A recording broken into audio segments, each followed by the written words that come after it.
warahmatullahi wabarakatuh, saudara-saudara. Langsung saja kali ini saya perlihatkan kepada saudara, mumpung saya memperbaiki roda 3 yang bentuknya konstruksinya mungkin kurang tepat. Yang pertama, karena kita memperbaiki as yang patah ini bentuknya kan begini tuh saudara. Sampai di sini, ini ada batasnya, ini tempat roda. Lalu sampai di sini, ini tempat lahar duduknya, lahar pilo, lahar pela-pelo, lahar yang bisa noleh-noleh.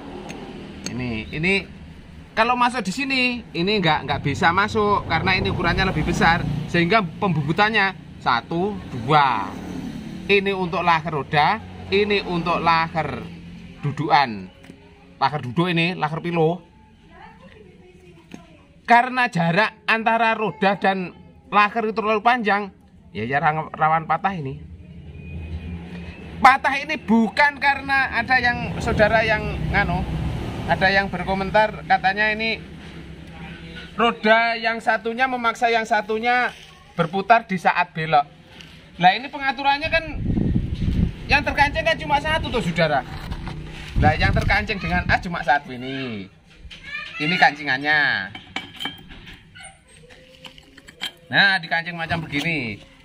Kalau yang satunya lah itu berputar bebas terhadap as, sehingga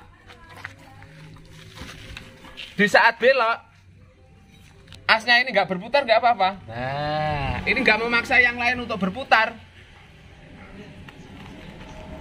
Ini kan berputar bebas, nggak memaksa ini untuk berputar. Ataupun kalau ini belok, yang sana pun nggak terpaksa berhenti atau terpaksa berputar, tidak. Karena yang terkancing cuma satu.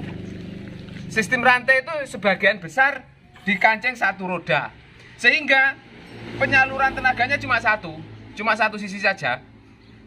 Sehingga cara kerjanya seperti sispan, yang bekerja cuma roda motornya, roda sampingnya nggak ikut berputar, nggak ikut terkunci dengan as roda sepeda motor, sehingga kemanapun dia bisa menyesuaikan. Nah, bisa lebih cepat, bisa lebih lambat. Ini berputar bebas. Karena yang terkunci satu, kelemahan dari perakitan pakai rantai itu kalau digenjot agak keras, maka setir itu akan cenderung belok ke sisi ban yang bebas terhadap as. Tapi sebaliknya kalau direm, maka dia akan cenderung gubit, nyelembung, oleng ke sisi di mana roda yang terkunci. Itu kelemahan dari roda 3, karena dua-duanya tidak tersalur tenaga, berbeda dengan pakai sistem diferensial atau gardan. Itu dua-duanya bisa tersalur dengan oleh tenaga. Nah sekarang padahal ini saudara, as yang masuk busingnya roda itu kan cukup besar. Wong ini lakernya ukuran 6205, laker bandul sepeda motor biasanya ada itu. Ini kan cukup besar. Nah sekarang kita ganti lakernya agak besar. Ini agak besar daripada yang tadi, sehingga laker ini bisa masuk ke sini, sehingga nggak membuat bubutan yang bagian yang ini. Setelah kita pasang, nah ini kan presisi semuanya saudara. Nah kalau presisi digeser mudah, tapi nggak kocak sama sekali. Ini pun juga begitu. Pembuatan busing, pembuatan bos-bosan untuk nepel, untuk kancingan roda, ini pun presisi betul. Nah ini digeser mudah, tapi nggak kocak sama sekali. Nah ini nggak kocak sama sekali. Ini namanya presisi, akurasi. Presisinya pas. Nanti kita kancing ini, ada kancingan ini, lalu ini kita buatkan alur supaya terkancing dengan as. Nah ini masanya kan begini. Ini saya perlihatkan kepada saudara-saudara supaya jadi bahan pertimbangan, jadi bahan evaluasi kalau sudah terlanjur membuat, menjadi bahan referensi perbandingan. supaya setelah jadi itu nggak merepotkan kita. Kalau alat yang kita pakai untuk kerja itu sering mengalami masalah, maka terganggulah aktivitas kita. Nah, pikiran kita pun jadi jibak. Nah, ini kita ganti ukuran 1/4 dim. Nah, ini pun juga begitu. Pembuatan busing dari dudukan gear ini pun juga bisa digeser. Ada rekan-rekan yang mengeluh, rantainya kok sering lepas dari pegangan gear. Lah mungkin pemasangan gear ini dari sononya, dari depan. Dari depan itu nggak lurus. Ini kan harus lurus. Supaya bisa lurus, ini jangan dikancing dengan las. Kalau dikancing dengan las kita bingung. Nyetel dengan depan sampai belakang itu bingung. Kalau bisa bergeser macam begini, ini bisa bergeser ke sini. Oh, kencengnya mana toh? Surabaya itu lurusnya sampai di mana? Oh, sana. Ini kan baru kenceng. Kalau sudah kenceng itu mengurangi kemungkinan rantai terlepas dari pegangan gear. Nah, coba lihat ya. Ini pembentukan busing dari gear ini. Sama cermati. Ini kan nggak goyang sama sekali. Tapi nggak kocak sama sekali, bisa berputar macam begini, tapi nggak goyang, nggak kocak. Nanti kalau sudah pas, baru ini kita kancing. Pun juga dudukan cakram, tempat kampas rem, kaliper, ini pun juga presisi betul. Ini nggak kocak sama sekali. Pun juga, nah coba lihat, ini goyang apa enggak? Kan nggak goyang. Nah, idealnya menurut ukuran saya, coba lihat video yang terdahulu, paling dahulu yang pakai roda 3, pakai rantai, yang motornya Arasi, catnya warna biru putih itu. Itu kan as bisa maju mundur. Lalu pemasangan gear ini bisa lurus dengan gear outputnya sepeda motor yang tersalur di sini. Karena ini bisa bergeser macam begini. Ya, kita tinggal masang. Nah, ini saudara yang saya perlihatkan secara spesifik, secara khusus. Pemasangan ini kan menyusul. Ini tidak lain dan tidak bukan menurut perkiraan saya karena rantainya mudah les. Akhirnya dipasang rantai double macam begini. Tapi persisnya maunya gimana saya nggak tahu karena ini bukan rakitan saya. Saya cuma memperbaiki saja. Nah, setelah dicat, yang saya katakan dulu, jangan sampai kita memasang segala sesuatu setelah segala sesuatunya itu dicat. Akhirnya kalau memasang belakangan, nyusul, memasang apa itu perangkat-perangkat untuk melengkapi roda 3 ini, akhirnya macam begini loh saudara. Wah, ini kan sudah dicat, lalu dipasang ini nggak kecat. Nah, akhirnya bentuknya, warnanya, penampilannya ya seperti saya ini. Jorok, rohot, kotor. Kalau saya kotor nggak apa-apalah, nanti mandi kan bisa bersih. Tapi kalau penampilan roda 3 ini harus kita pikirkan sejauh mungkin, seawal mungkin supaya nanti penampilannya bisa oke seperti yang sering saya tayangkan kepada saudara-saudara sekalian. Ya, kita pasang dulu, nanti kalau sudah saya pasang kita perhatikan lagi ya. Saudara, sudah terpasang as dan rodanya. Tapi coba kita perhatikan dengan seksama saudara ya. Coba perhatikan dari dalam. Nah, ini saudara.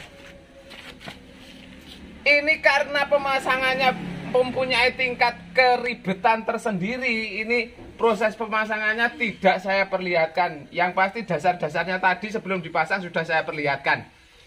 Nah, ini roda sudah terkancing. Di saat ini berputar, sana pun berhenti bisa. Di saat ini harus melambat, di saat belok ke kiri, sana pun lebih cepat bisa. Begitupun sebaliknya. Jadi yang saya katakan dulu, ada komentar ini saudara, karena ini patahnya karena dipaksa roda sebelah sisi yang lain itu untuk berputar atau untuk berhenti. Nah, ini nggak kekancing saudara. Nah, kalau kekancing sementara sumbu rodanya jaraknya sekian besar ini, Wah, kalau jalan lurus enak. Lah, tapi kalau jalan belok ya bisa celaka 12, saudara, nggak bisa. Ya, karena di saat belok ini harus melambat kalau belok ke kiri. Kalau belok ke kanan itu juga harus melambat daripada yang ini, begitu. Nah, sekarang rantainya dalam keadaan miring, saudara ya.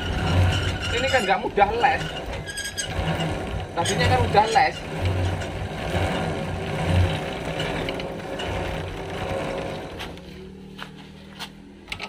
Nah, ini walaupun kendor, ini memang diberikan ruang. Karena di saat ini mantul, otomatis as yang ini agak geser ke belakang. Karena oleh pantulan ini. Nah, ini masih ada ruang, kelonggaran di saat asnya mundur.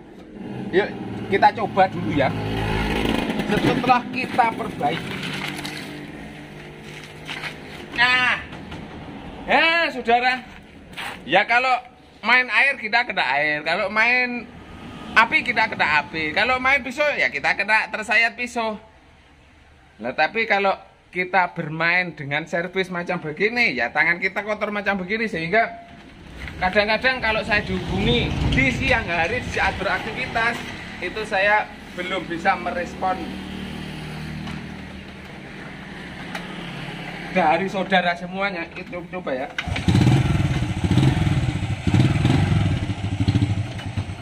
Coba perhatikan dari dekat. Di saat ini kita genjot yang saya katakan tadi. 1, 2, 3. Nah, kalau pakai rantai dengan 1 kunci roda, ini di saat kita genjot ini akan condong terdorong ke sana, belok ke sana, nyelembung ke sana, nyelonong ke sana. Nah, ini kalau remnya sudah kita fungsikan, itu remnya belum kita setel, belum kita rakit. Nanti kalau direm sebaliknya, karena yang terkunci sebelah kiri, di saat direm, nah begini, ini condong belok ke sana.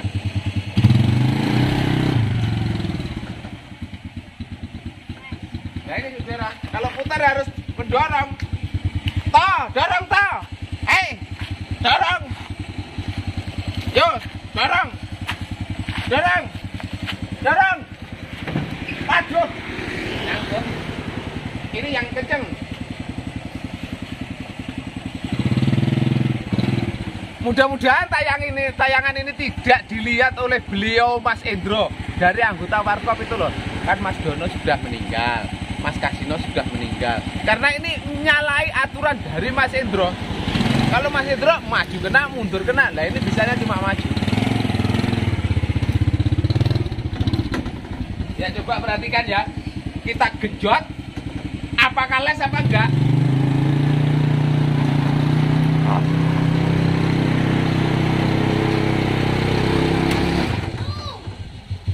Les apa enggak itu? Ya, coba ya.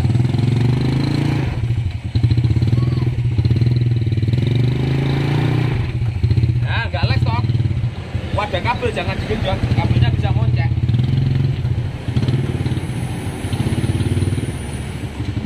Nah, saat belok roda kiri melambat, tapi roda kanan kan bisa lebih cepat, putarannya lebih banyak. Begitupun sebaliknya, kalau belok ke kanan, lah roda ini bisa lebih cepat berputar, lebih banyak perputarannya daripada roda kanan. Ini nggak kekancing semuanya, saudara.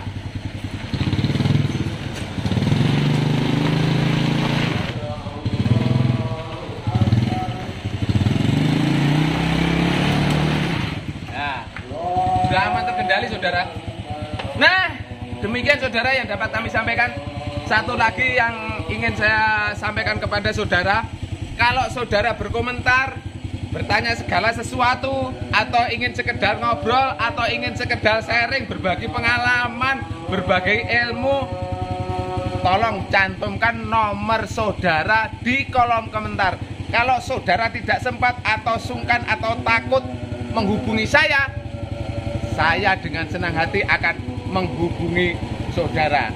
Karena bagaimanapun juga keberadaan saya tanpa saudara tidak ada artinya apa-apa.